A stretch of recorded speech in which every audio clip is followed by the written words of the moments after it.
Stranger than fiction episodes are all about stories that are far too fetched or unrealistic to be true. However, I assure you they are all 100% true and real. In today's episode, we're looking at the top 3 people that are the luckiest people that have ever lived.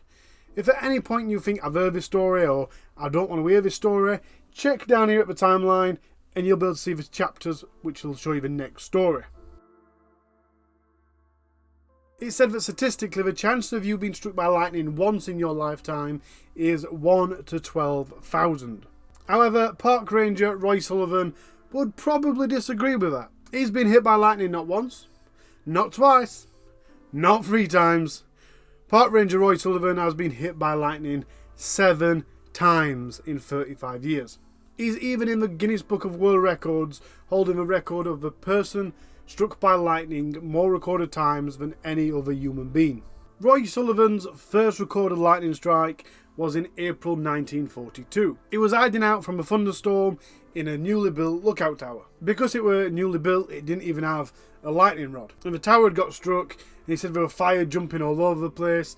So Roy Sullivan decided the best thing he could do was get out of this burning building and run for safety. So that's what he did. He ran out of the tower, but just a few feet away, lightning struck again, and it got Roy Sullivan. It burned half an inch strip all the way down his right leg, hit his toe, and blew a hole in his shoe. The next occasion was in July 1969. He was driving on a mountain road when he was struck. Now, I know what you're thinking.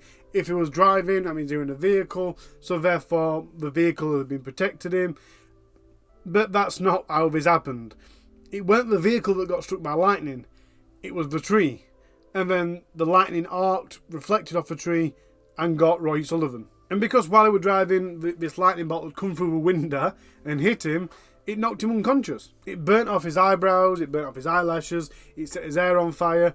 And again, he's still driving this truck, now unconscious, which kept moving, and it very luckily stopped just near the cliff of the mountain. Then, in July 1970, he was struck while on his front yard. The lightning hit a nearby power transformer. Again, it arced, went over, and hit him on the left shoulder, causing a massive burn. 2 years later, in the spring of 1972, the park ranger working inside a ranger station in Shenandoah National Park. And guess what? He was struck again. And again, his poor hair was set on fire, so he tried to smother it with his jacket, but that didn't work. So then he ran into the bathroom to try and put it under the tap, but his head didn't fit under the tap, so then he had to get a towel and put that under the tap, dampen it, and then put it on his head to put the fire out. Park Ranger Roy Sullivan had never really been a fearful man, but obviously at this point he's been struck by lightning a good few times, and he's starting to get paranoid that there's some sort of force trying to kill him, and he's luckily enough survived each one. So for the next couple of months, every time there were a storm brewing or there was a storm in air and he was driving his truck, he'd recline his front seat and just lay there, out of sight, lower than the window, windows rolled up, in hopes that he'd be safe. He also kept a water can in the car in case he got struck by lightning so he could put his hair out. And he even believed that if he were walking through a busy crowd of people, like at a festival or something like that, that even then he could be struck by lightning. So he then started carrying around a can of water, even in busy crowded places. On the 7th of August 1973, he was out on patrol in the park when he saw that there was a big storm cloud coming. So he quickly got back in his truck and drove away. But as he's driving away, he's watching these clouds out of his mirror, and he's thinking, they're following me, they're gaining on me, I can't get away. So he drives faster and he finally gets away and gets out of his car looking for safety. But soon after that, the lightning came and it struck Park Ranger Roy Sullivan. And for this one, he actually says that he saw the bolt hit him. This lightning bolt got him in the left arm, it travelled down his arm, travelled down his left leg, and arced over to the right leg just below the knee. Still conscious, Roy crawls back to his car, he got his water can and poured it over his head because of course his hair was on fire. The next strike was on the 5th of June 1976, and again it's the story that he saw a cloud, he ran away from it and it seemed to be following him. This one his ankle, but other than that it was pretty much alright. On Saturday morning, the 25th of June 1977, he was struck while fishing. He was fishing in a freshwater pool and he got struck by lightning. It hit him on the top of his head and his hair set on fire. It travelled down and burnt his chest and stomach. So now his hair's on fire again. He travels up to his truck to get his water can to put his hair out. And when he turns around, there's a bear. Now, this bear had seen all the trout in Roy's net, and he was like, I am having that trout for my dinner. So Roy was like, oh, for God's sake. And bear in mind, Roy Sullivan, what do I keep calling him, is a park ranger. He weren't scared, he knew how to deal with the situation. So he got a branch and he went over and he's hitting the bear. And I think he said he hit him the 22nd time. So he hit him 21 times. The 22nd time, the bear got the message and went away. Now, I know that I said it had been struck 7 times, and that's true, that's what his Guinness Book of World Records for. But reality is, or so he claims it, he was struck 8 times. The first time was when he was a young child, and he was helping his father cut wheat in the field. A bolt of lightning came down and hit his sheath. It didn't injure him, and he's got no proof that it happened, so he never really claimed it. That's not all though. His wife also once got struck. He was helping his wife hang out clothes on the washing line when a storm suddenly arrived, struck her by lightning. He was fine and so was she. Park Ranger Roy Sullivan died on the 28th of September 1983. He was 71-year-old and he died from a self-inflicted gunshot wound to the head. To this day, 2 of his ranger hats are displayed in 2 Guinness World exhibit halls, one in New York and one in South Carolina. Croatian Frane Selak wasn't struck by lightning 7 times, however he did escape death 7 times. His first brush with death was in January 1962 when he was travelling on a train and it flipped off the tracks and crashed into a freezing canyon river. 17 other passengers died by drowning and he survived. He was pulled out by bystanders and all he had were a broken arm and hypothermia. He made a full recovery. A year later, Frane was on his first plane ride. It also happened to be his last plane ride, and I don't blame him, because while he was on the plane, the door malfunctioned and blew him out. Frane was completely pulled out of the plane. Fortunately for him, he landed on a haystack, and I don't know how that managed to break his fall, but it did. Unfortunately, on the plane, 19 other people did die. 3 years later, in 1966, it was on a bus and it skidded off the road into a river. 4 passengers drowned, but guess what? He swam to shore and he was completely fine other than a few cuts and bruises. Now, if I was lucky or as unlucky as this guy, I would certainly not be found near any guns. However, Frane was teaching his young son how to hold a gun. When he didn't realise that he hadn't put the safety on, he accidentally shot and hit him in the testicles. Although his testicles did have to be removed, I suppose that's not really lucky, is it? But his testicles had to be removed, but he survived completely fine, just with no testicles. Then in 1970 and 1973, he got in accidents in which his car set on fire. Apart from a bit of singed air, he managed to get out both situations completely unharmed. Later in 1995, he was struck by a bus. The guy got hit by a bus, and he sustained minor injuries, but otherwise was perfectly fine.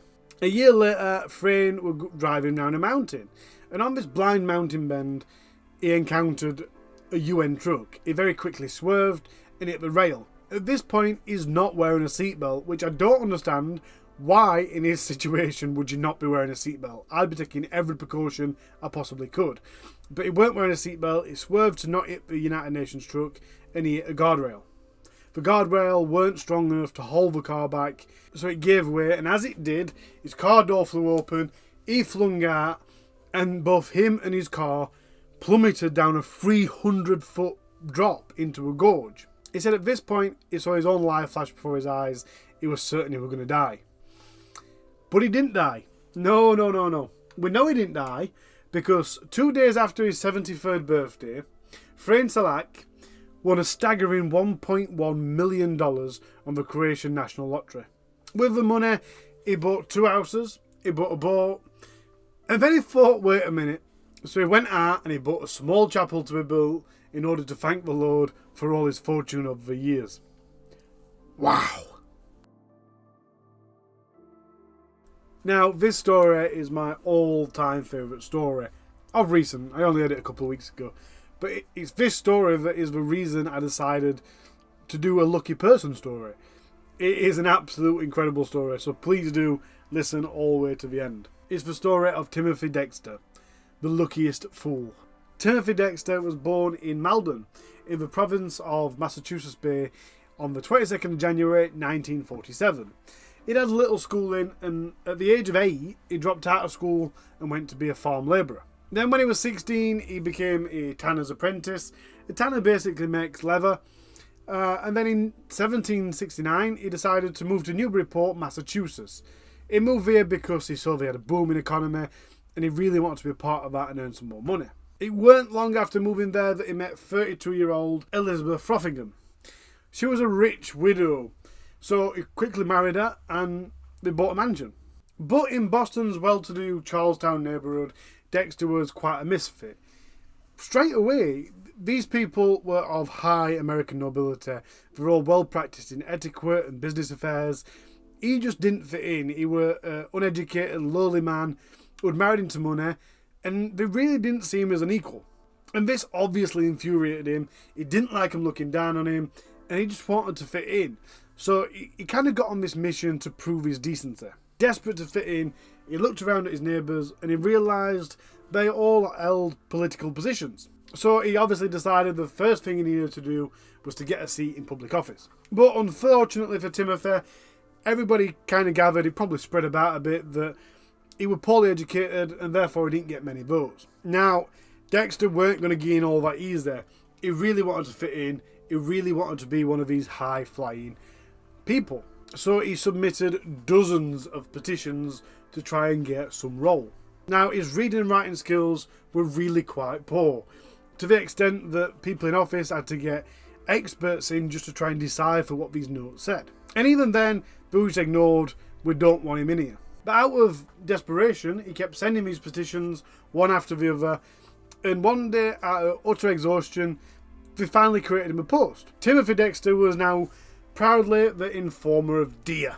He was required to keep track of the town's fawn populations. However, records show that the last deer disappeared from that area 9 years before this. So they really had just dug out a completely pointless position for him and given him to keep him quiet. But he still didn't fit in. He still weren't accepted. So he decided, I know what I'm going to do. I'm going to prove my decency by multiplying my wealth. Show these people that I can really make money. At the onset of the Revolutionary War, where the American colonies were fighting the British, in 1775 Congress issued America's first paper form of currency. The continental dollar wasn't backed by silver or gold, but only a promise of its future value if America won the war. Lots of people were very reserved about it, they didn't trust it, and it would, in order to pay for the war, it was just printed, lots and lots of printed, which pushed inflation super high, and it made the dollar completely pointless and worthless. At one point, the continental dollar was worth about 1/16 of a dollar. And towards the end of the war, this now practically priceless, worthless currency was held by soldiers. So all the rich people in the area decided, out of a gesture of good faith, to help these soldiers, they'd buy the money back off them at a fraction of the stated value, which were better than nothing for the soldiers. It put a bit of money in their pockets. The rich people would be a little bit worse off, but not entirely. It was just a nice thing to do. And Timothy, that's still watching these rich people trying to mimic what they do to fit in, he sees what they're doing and he thinks, I see, they're getting all this money, it's going to be worth loads, and then they're going to sell it back to the government. So Timothy got all of the money that him and his wife had and put it all into this continental dollar. He had absolutely thousands, all of his wealth, and if it didn't go up, he was going to go bankrupt. Now at this point, all of his rich neighbours were like really happy, really excited, because he thought he was going to make a load of money on this, but actually just made a massive loss. Because at that time, it was thought that even if America did win the war, the continental dollar would still be pretty much worthless. But America did win the war, and Congress did make good on their promise to honour the value of the continental dollar, and overnight that made Timothy Dexter one of the richest people in America. With his new fortune, Timothy Dexter purchased a healthy fleet of shipping vessels, a stable full of brilliant cream-coloured horses, and a lavish coach adorned with his initials. I almost forgot. In grand fashion, he erected a princely chateau overlooking the sea. This guy has now got everything. One of the richest men in America. He's got these houses, he's got these nice horses, he's got a stable. Surely he's going to be accepted by these people. Not quite. With his ships, he began an export company to the West Indies and Europe. And his neighbours, like I've just said, weren't very happy. They didn't like the fact that he were now one of them. He didn't fit in, he were uneducated, he were a lowly man, it weren't going down with him. And I suppose it makes it even worse that he's now richer than them. So one of his neighbours decided, I know what, we're going to bankrupt him. This guy's stupid, I've got some proper good advice for him. The advice he gave to Timothy Dexter was to sell warming pans, which are basically, you've seen them before, I've got a picture on screen now, basically a brass pan with a long handle, and the entire idea of a warming pan is to warm your bed. And that was great, but the advice was to ship them to the West Indies. This is a tropical country that's known to be hot all year round.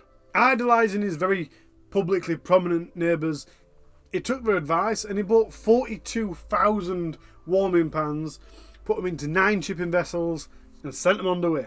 All the while his neighbours and these other rich folk of the village are obviously laughing at him and sniggering at him.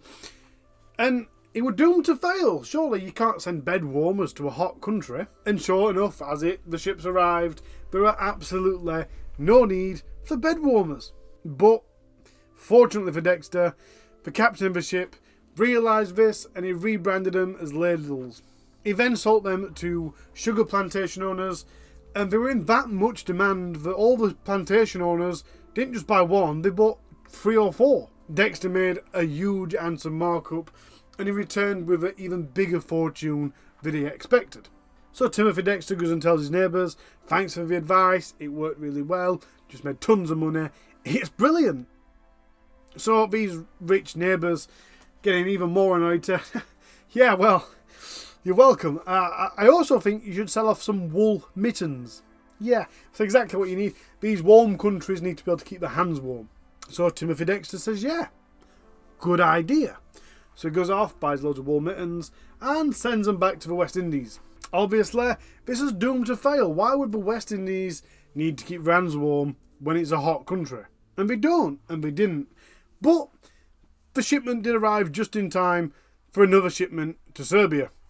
So the traders in West Indies bought the wool mittens and sold them to Serbia, again returning with a nice profit. So obviously for these wealthy neighbours and wealthy traders, this was really, really annoying. What were they doing wrong? They were giving him really bad trading advice and he was just getting richer. He was pulling them off. Now, have you ever heard of the saying, like shipping coal to Newcastle? Probably not. I don't think I'd ever heard it before. It's quite a common saying. And it's because Newcastle at the time was very, very much of a prominent mining community. And this is what the neighbours then suggested to Timothy Dexter. Why don't you ship coal to Newcastle? Timothy didn't know that Newcastle was such a prominent mining community. He also didn't know that it'd be completely pointless to send coal to a mining community. So he bought loads of coal, filled his ships up with coal, and sent it off its way to Newcastle. Now, come on, let's face it, if you're digging coal, the last thing you're going to do is buy coal. Unless that when that shipment of coal arrives, all the miners are on strike. And that's exactly what happened for Timothy. His coal arrived in Newcastle, and Newcastle went, oh, I ain't got any coal because all miners are on strike. We'll have all that, thanks. He sold all the coal at premium rate. Now his rich neighbours and his rich trading colleagues were getting really annoyed. Really, really annoyed. They wanted to bankrupt him. They wanted him gone. They wanted him out of their hair, making their image look bad. You know, he shouldn't be with us. He's not one of us. Get rid. So they give him another tip. Now, at this time, whalebone was used in typewriters, corsets. It was used a fair bit, and it was really expensive at the time, and the value was just going down. So they said to Dexter, tell you what, Timothy, go and buy a load of whalebone. This thing's going to be worth a fortune. Buy as much as you can and just hold it. So he did. He went out and he bought 340 tonne of whalebone. He filled his house with it, he filled his stables with it. It were everywhere. He had so much whalebone. The price did continue to fall. And Timothy's like, it's okay, My friends and my colleagues have told me to do this. It's going to go up in value. We'll be alright. His friends and his neighbours and his colleagues were all laughing at him. Look at that idiot with his whalebone that's losing value. We're going to get rid of him. And then in France, a new trend came about. Men started wearing corsets. Yes, the price of whalebone, because of supply and demand, went up. But not only that, Timothy had bought that much, he'd pretty much cornered the entire supply of whalebone. He now fully controlled the whalebone market, so he could control the price and everything. And again, he made another massive fortune. At this point, Timothy Dexter's starting to think, do you know what? I don't need their tips. And not as many's come in, and they're getting a bit fed up and bored of him now. They just want him out of the way. So he thinks, I can make some tips of my own. All I need to do is look for something that there's lots of that other countries need. So he looked around and he saw there were all these stray cats that were ready to be euthanized. So he bought all of these stray cats, saved their lives, bought them from the vets or whatever, and he decided that all of these poor, sick, feral cats he were going to send to the Caribbean. The Caribbean islands would love these as pets. Now that's a really bad investment idea. Who wants feral, flea-ridden, poor cats? But it's what he did. He bought them all, put them all on a ship, sent them off to the islands of the Caribbean, and as these cats got there on this ship, the Caribbean islands had a massive rat problem. Yes, lucky old Timmy Dexter had done it again. These cats that had no place being on the Caribbean islands, nobody wanted them as pets, had this massive rat problem, and it was perfect timing for all these cats would arrive because they'd be perfect rat solutions. They'd get rid of the rat infestation. So they all bought these cats, making another massive fortune for Timothy Dexter. Timothy Dexter bought a large house in Newburyport from Nathaniel Tracy, a local socialite. And he did try to emulate him quite a bit. He decorated his house with minarets, a gold eagle on the top of the cupola, a mausoleum for himself, a garden with 40 wooden statues of famous men, including George Washington, William Pitt, Napoleon, Thomas Jefferson, and of course, himself. The 15-foot tall wooden statue of himself had the inscription, "I am the first in the East, the first in the West, and the greatest philosopher in the Western world." Despite his good fortune, his relationship with his family suffered a fair bit. He frequently told visitors that his wife was dead, despite the fact she was alive and well. And they'd quite often see her. These visitors would come round and he'd be like, "My wife's dead." And they'd be looking on like, "Isn't that your wife?" And he'd be like, no. If you see my wife around, it is actually just her ghost. She is dead, and a ghost around here quite a lot. Now, at one point, Timothy Dexter wanted to know how much had been mourned when he died. So the best way to find out was to fake his own death. And that's exactly what he did. He faked his death to see how people would react. And about 3,000 people attended his wake. And Timothy stood by some trees watching the wake. And he noticed his wife weren't crying enough. She weren't anywhere near sad enough that he died. So he revealed that he was an hoax.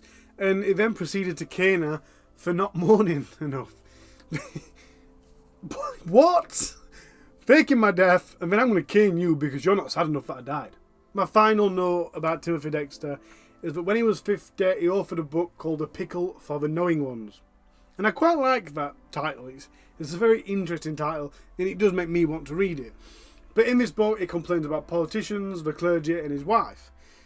All in all, the book's got 33,864 characters, and of them, they form 8,847 words. Now, although there's that many words, nearly 9,000 words, there isn't any punctuation at all through this entire book. It's full of unorthodox spelling, and there's next to no capitalizations. So I'm going to leave you with this, and the spelling for this is going to be on screen. If you're listening on podcast, I'll put it in the description. This is how one of the sections begins, and the spelling I'm going to put up is the exact spelling from the book. I'm the First Lord in the United States. Start again. I'm the First Lord. Last attempt. I'm the First Lord in the United States of Mercary. I am the First Lord of the United States and the mercary, Now of Newburyport. It is the voice of the people, and I can't help it, and so let it go. That's all for this show, guys. I really hope you enjoyed it. I really hope you like it. I think the last story is absolutely brilliant. Like I said, it is my favourite. If you're still watching right now, there is no reason you shouldn't be subscribed. So please do press that subscribe button. If you've already pressed it, share the love, share the video. Thank you very much. If you do have any requests or suggestions, put them down in the description or message me on any of your social media platforms. I am always listening. Until next time, guys, thank you.